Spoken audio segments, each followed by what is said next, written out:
J'y vais, go. Bonjour. Au début, Cédric, hein, Nono. Au début, tu carres Ouais, Cédric. je suis Coucou maman. Donc, donc comme... Excellent ça. Tu laisses, tu tournes, Nono. Hein. Ouais, je Tu tourne. tournes.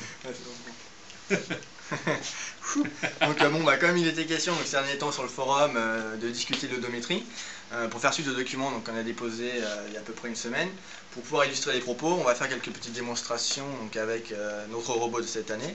Donc juste dans un premier temps, quelques petites précisions sur donc, le robot qu'on va utiliser. Donc ce qu'il faut savoir, c'est qu'au niveau des roues codeuses, elles ont donc une résolution donc, de 2000 points par tour et un diamètre de 5,2 cm. Alors ce qu'il faut savoir, donc, au niveau de la saisie de des roues codeuses, on a donc deux canaux A et B qui nous permettent de récupérer donc, les impulsions et c'est échantillonné à une période donc, de 10 millisecondes. Donc ce qu'il faut savoir, c'est qu'on utilise la même période aussi bien pour l'asservissement que pour l'odométrie. Donc l'asservissement, je vous rappelle, c'est pour répondre à une consigne, et puis au niveau de l'odométrie, c'est juste pour pouvoir en permanence connaître la position du robot en X et Y sur le terrain par exemple. Ensuite, donc, ces deux valeurs vont arriver dans un compteur-décompteur. Donc, grâce au fond montant et au fond descendant, on va avoir une précision multipliée par 4 donc, sur les valeurs qu'on avait précédemment.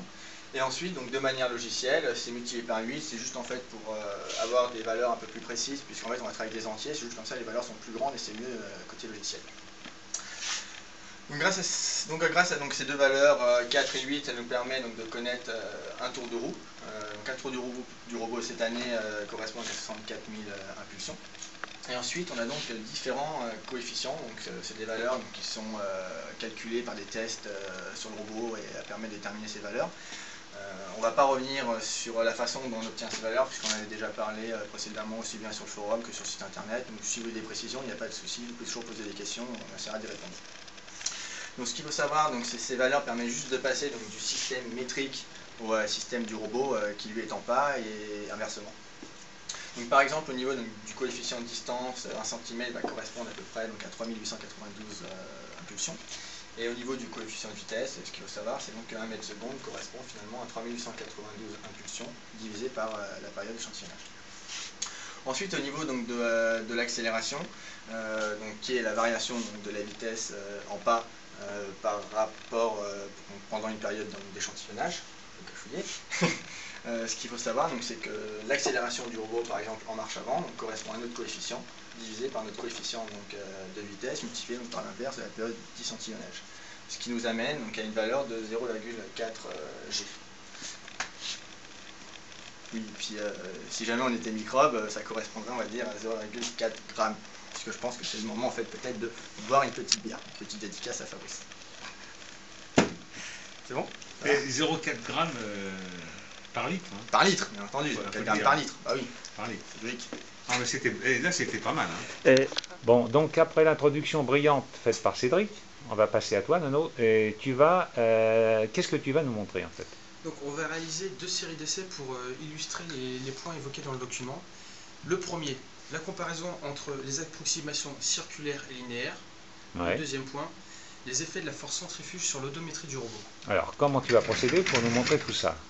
Donc on va faire exécuter au robot des trajectoires courbes, avec des rayons de courbure très serrés, qui pourront descendre jusqu'à 20 cm. 20 cm, fichtre, hein, c'est faible. Hein. À quelle vitesse? La vitesse de 0,8 mètres par seconde. Ah d'accord, oui, d'accord. Ok, donc là il va y avoir de la force centrifuge. Hein.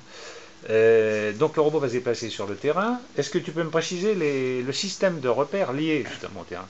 Donc l'origine du terrain est dans le coin ici, l'axe des X dans le sens de la largeur, l'axe des Y dans le sens de la longueur. Et l'orientation du robot?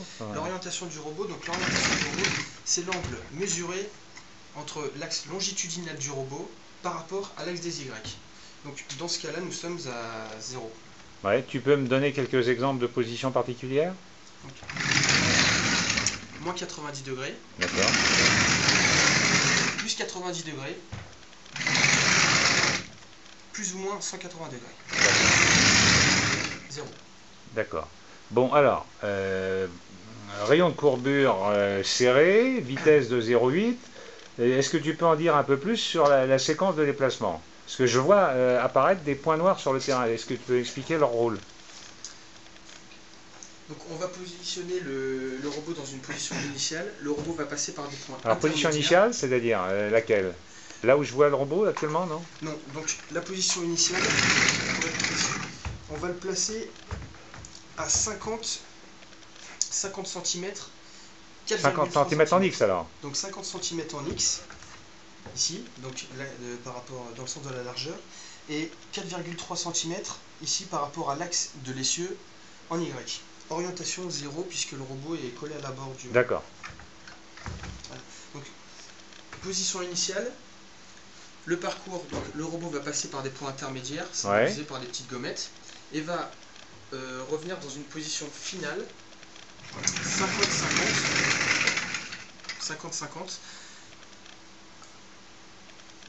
D'accord, position finale 50-50. Et alors, d'accord, position finale, ça c'est la position désirée, c'est-à-dire que en consigne, on va donner au robot de revenir à cette position 50-50. Et alors, si j'ai bien compris, le but de l'opération, c'est quand même de chiffrer dans un premier temps donc l'écart entre les deux approximations linéaires et circulaires. Donc on va supposer que le robot est revenu à sa position finale. Bien entendu, ce ne sera pas exactement la position désirée. Pour qualifier l'odométrie, eh bien, il faut faire la différence entre la position affichée par le robot, c'est-à-dire la position calculée par l'odométrie, et la position réelle sur le terrain, celle qu'on peut mesurer par un procédé classique, mètre à ruban ou autre. D'accord? Alors, on va passer à la suite. Donc, Nono, Nono qui est déguisé splendide. Nono, Nono, peux-tu nous expliquer la suite de l'opération? Donc, on va passer à la partie pratique. 3 essais. Le premier essai, on va utiliser l'approximation linéaire sans correction de force centrifuge à la vitesse de 0,8 m par seconde. Très bien. Le deuxième essai, approximation linéaire avec correction de force centrifuge. Ah, le coefficient K, Jacques. le coefficient Corfuge, hein, qui fait débat sur le forum. Alors voilà, parlons du coefficient Corfuge. Ce coefficient, pour des raisons... Alors, on n'a pas eu le temps, hein, on n'a pas eu le temps de vous expliquer comment on procédait, mais c'est exactement ce qui a été dit sur le forum, c'est de l'empirisme. Donc, on a procédé. Bon, je reprends.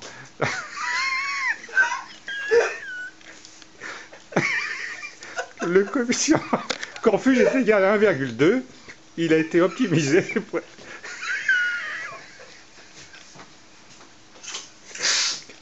Donc,